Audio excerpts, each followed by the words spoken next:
Hello guys, welcome to Throne Academy. நம்ம இன்னைக்கு July 4க்கான நடப்பு நிகழ்வுகள் தான் பார்க்க போகிறோம். ஃபர்ஸ்ட் நியூஸ் பாருங்க கைஸ். பிரதமர் மோடிக்கு கயானா நாட்டின் உயரிய விருது கொடுக்கப்பட்டிருக்கு. அந்த விருதோடைய பேர் சொல்கிறேன், நோட் பண்ணி வச்சுக்கோங்க. The officer of the order of the star of Guyana அப்படின்ற விருது கொடுக்கப்பட்டிருக்கு. அப்போது அதிக விருது வாங்கியவர்கள் பட்டியலில் இவரும் இடம் பெற்றுட்டாருங்க. கிட்டத்தட்ட ஐ திங்க் நான் எக்ஸாக்டாக சொல்லணும்னா 24க்கு மேலே போயிடுச்சு.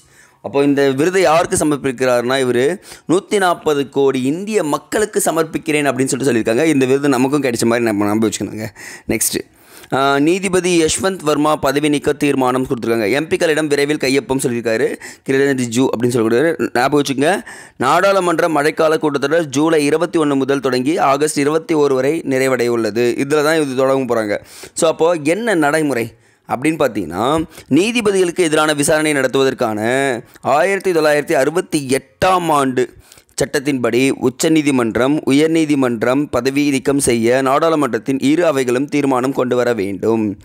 இந்த தீர்மானத்தில் குறைந்தபட்சம் மாநிலங்களவையில் 50 உறுப்பினரும் மக்களவையில் 100 பேரும் ஆதரவு தெரிவித்து கையொப்பமிட்டிருக்க வேண்டும் அப்படின்னு சொல்கிறாங்க. ஆனால் இந்த ஆக்ட் முக்கியங்க. நீதிபதிகளுக்கு எதிரான விசாரணை நடத்த 1968ஆம் ஆண்டு சட்டம்.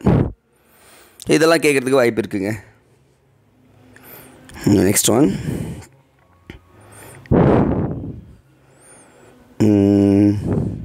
ஐ திங்க் இதெல்லாம் கிரிட்டிக் நியூஸ் இருக்கிறதால நம்ம டைரெக்டாக எங்கே போயிடலான்னா திருக்குறள் போயிடலாங்க. திருக்குறள் என்ன சொல்கிறாருன்னா, எனைத்திற்பம் எய்திய கண்ணும் வினைத்திற்பம் வேண்டாரை வேண்டாது உலகு. வேறு எத்தகைய உறுதி உடையவராக இருந்தாலும் செய்யும் தொழிலில் உறுதி இல்லாதவரை உலகம் விரும்பி போற்றாது. நீ எவ்வளோ பெரிய விஷயம் செஞ்சாலும் உன்னுடைய செய்கிற தொழிலில் உறுதியாக இல்லைன்னா அந்த உலகம் உன்னை போற்றாது அப்படின்றது திருவள்ளுவர் அழகாக குறிப்பிட்டிருக்காருங்க. நெக்ஸ்ட் ஒன், அப்படியே பார்த்தீங்கன்னா இதுவும் கிரிட்டிக் நியூஸ்ன்றதால நம்ம ஸ்கிப் பண்ணிக்கலாம்.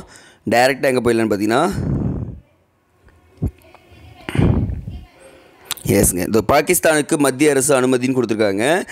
இந்தியாவில் நடைபெறவுள்ள ஆசிய கோப்பை ஹாக்கி அப்படின்னு கொடுத்துருக்காங்க. ஜூனியர் உலக கோப்பை ஹாக்கி போட்டிகள் பங்கேற்கலாம்.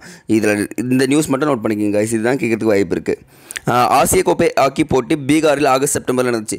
ஜூனியர் உலக கோப்பை ஹாக்கி போட்டி சென்னை மதுரை நம்ம தமிழ்நாட்டில் நடக்குது. ஸோ அது நம்ம கண்டிப்பாக தெரிஞ்சுக்கணும். அப்போ ஜூனியர் உலக கோப்பை ஹாக்கி போட்டி எங்கே நடைபெறுதுன்னா தமிழ்நாடு அப்படின்னு சொல்லிட்டு நீங்கள் கண்டிப்பாக மென்ஷன் பண்ணுங்கள். ஏன்னா மேபி கொஷின்ஸ் கேட்கறதுக்கும் நிறைய வாய்ப்பு இருக்குது. ஓகே கைஸ், ஐ திங்க் இன்றைக்கி நியூஸ் வந்து பார்த்திங்கன்னா மொத்தமாக இவ்வளோ தான் இருக்குது. ஸோ ரெகுலராக பார்த்துக்குங்க. தேங்க்யூ.